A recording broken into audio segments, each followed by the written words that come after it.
wis luwar. Sabanjure ingsun arep yenake kahanane garwaku Rekyan Sinta. Mula prayogane aku kudu martah salah sawijining duta Sugriwa. Inggih. Anoman mura enggal nyaketa panjenenganing ingsun Anoman. Nggih, wis saken dawuh.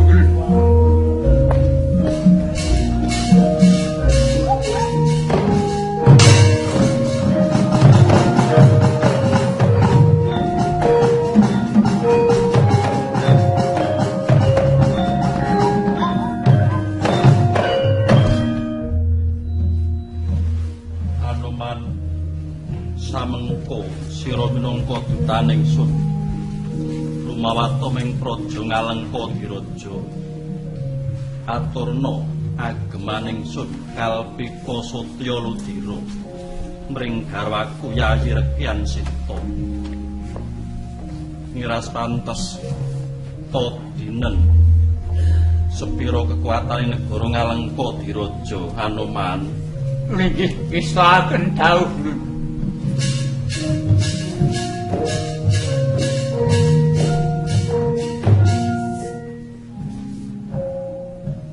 Prayetna dening ati-ati Anoman.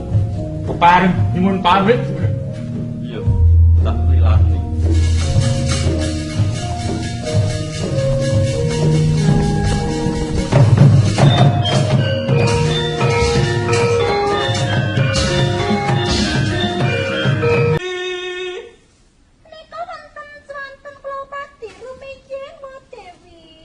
Kang nandang wirangro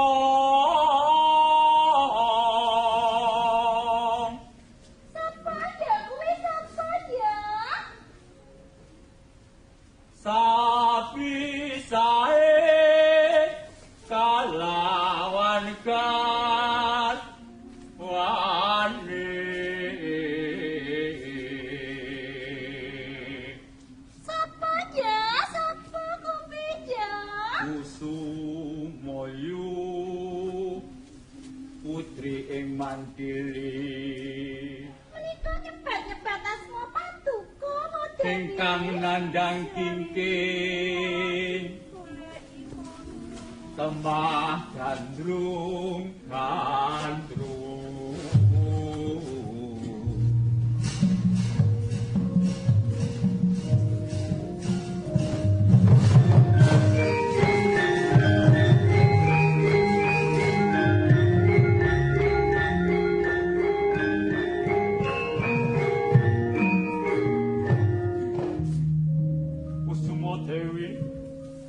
aturi uningu kula Anoman dutanipun garwa Paduka Sri Rama Wijaya kautus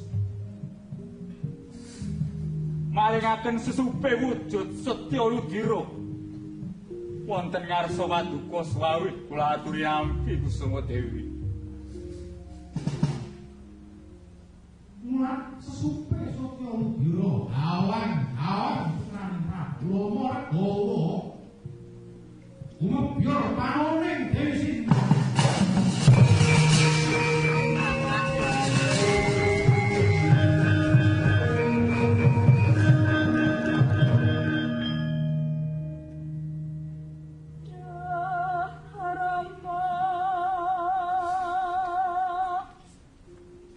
Mustika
Dewi.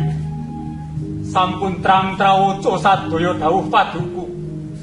Kula ingkang badhe ngrampungaken pakaryan muniku.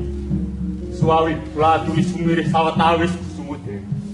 Sing prayitna ati-ati Anoman. Nuniki isaken dawuh paduka. Nini trijodha dherek nuwun. Kabeh dene ati Dewi.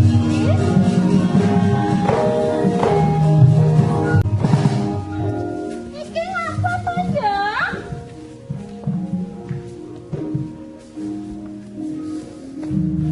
Iki lho.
Setan! Iblis sangat! Tampal lo pusaka!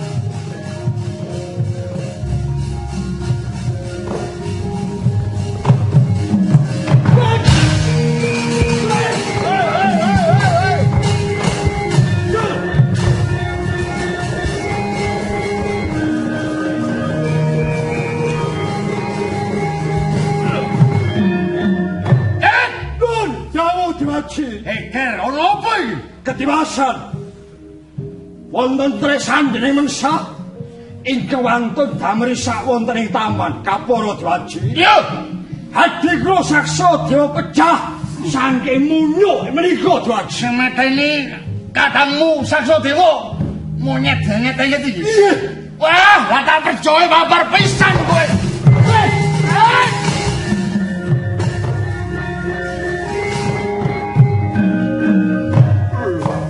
Arep ngopo Gunawan kowe, Koko Prabu. Kula aturi nyirep Bramantya Paduka. Emuta bilih Anoman namung satunggaling duta. Badhe ngunturaken kawibawan Paduka minangka jejering Narendra menawi Paduka kedugi merjaya setunggaling caraka. Ora inget. Ben melek mripate Rama Wijaya kae. Yen to Prabu Rahwana kuwi dudu ratu sing bisa digegampang ngono wae. Koko Prabu. Apa? Anggen kula kumawantun nyemutaken Paduka menika namung linambaran raos tresna kula dhateng Paduka, Koko Prabu. Lewon, Wonten jawuh. kebasan kowe iki rewa-rewa, kaya sawijining manungsa sing wicaksana. Api-api kaya to wong kang berbudi. Ning nyatane kowe mung dadi peparangipun Kakang. Nyahak marang kasanipun Kakang. Gunawan, aja suwe-suwe nang alengka diraja kowe. Minggato. Minggato Gunawan. Minggato.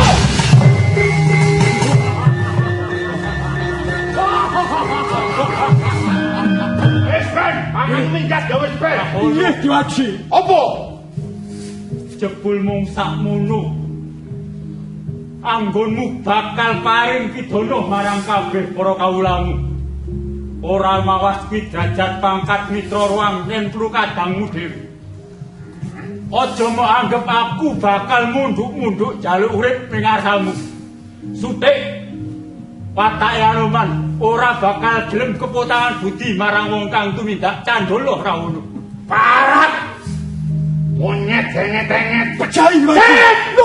Inggih Diwaji dawuh. Larane alun-alun. Obongen sing nganti dadi awujud Dipun obong. angkat. Ayo.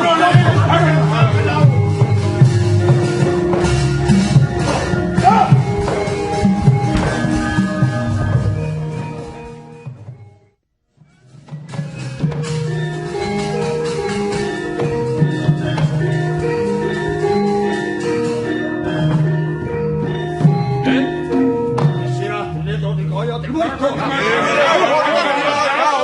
Seksena dina iki pun Kakang Arsa ngesti pusaka Kyai. Nagawasa suntamake bengko Hartahono.